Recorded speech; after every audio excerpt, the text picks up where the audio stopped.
toen er een geweldige storm uit het noordoosten opstak. Wij bevonden ons toen een mijl van open zee af. Onze 3 schepen bleven tijdens die storm zo goed als onbeschadigd.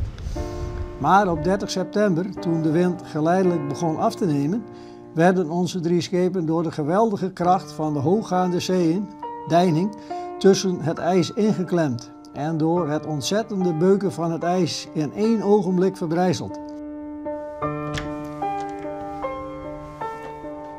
Ja, het boekje van Kat, het eerste dagboek, hebben we natuurlijk in de kluis. En dit is het eerste drukwerk van 200 jaar terug.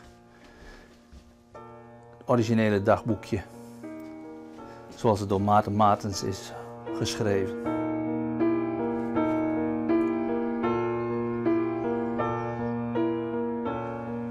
Nou, Hidde Dirk, dat was een walvisvader. Ik stamde ook uit een walvisvadersfamilie.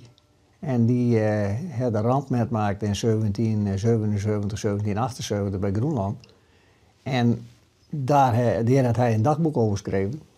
En door dat dagboek is hij eigenlijk de bekendste commandeur van Ameland. En hij is helemaal niet de beste commandeur. Want hij had 9 walvissen gevangen en dat stelt natuurlijk niet zoveel voor. Maar ja, dankzij het dagboek, wat dus voor Ameland dus heel bijzonder is dat dat bestaat, is hij dus zo bekend worden. En, wat ook wel heel bijzonder is, hij is de enige commandeur op Ameland waar een portret van is. Want al die andere commandeurs, en dat waren er een heleboel, daar is geen afbeelding van te vinden, hooguit van hun schip, maar niet het portret van de persoon zelf.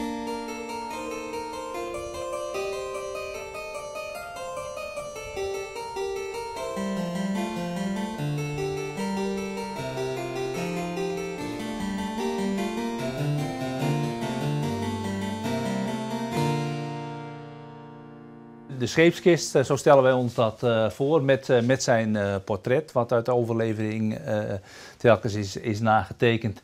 En de scheepskist, waarvan wordt gezegd dat het zijn eigendom was.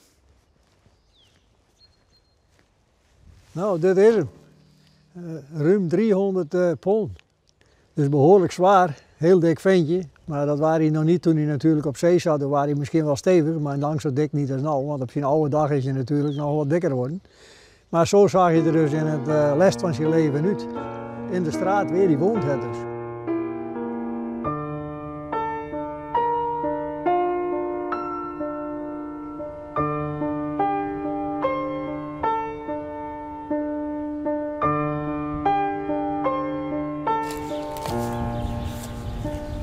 Nou, dat is hem. Klein grafstientje van Hidde Dirk Kat. Ja, de kat staat erop. Jammer dat het jaartal 1824 er niet vermeld is. Maar ondanks dat het een simpel stientje is, ben ik wel blij dat hij hier staat. Want hij heeft toch een plek waar hij begraven is en weer hem herinneren kan. En nou in het ier van de culturele haardstad, hij je met Hidde Dirk Kat 2018 ier. Hoe mag ik me dat voorstellen? Is dat toch een soort van eerbetoon aan de persoon? Nou, dat is ook een beetje een soort eerbetoon aan dat schrijven van dat dagboek. Mede natuurlijk, doordat hij het opgeschreven heeft, is het ook een eerbetoon aan hemzelf.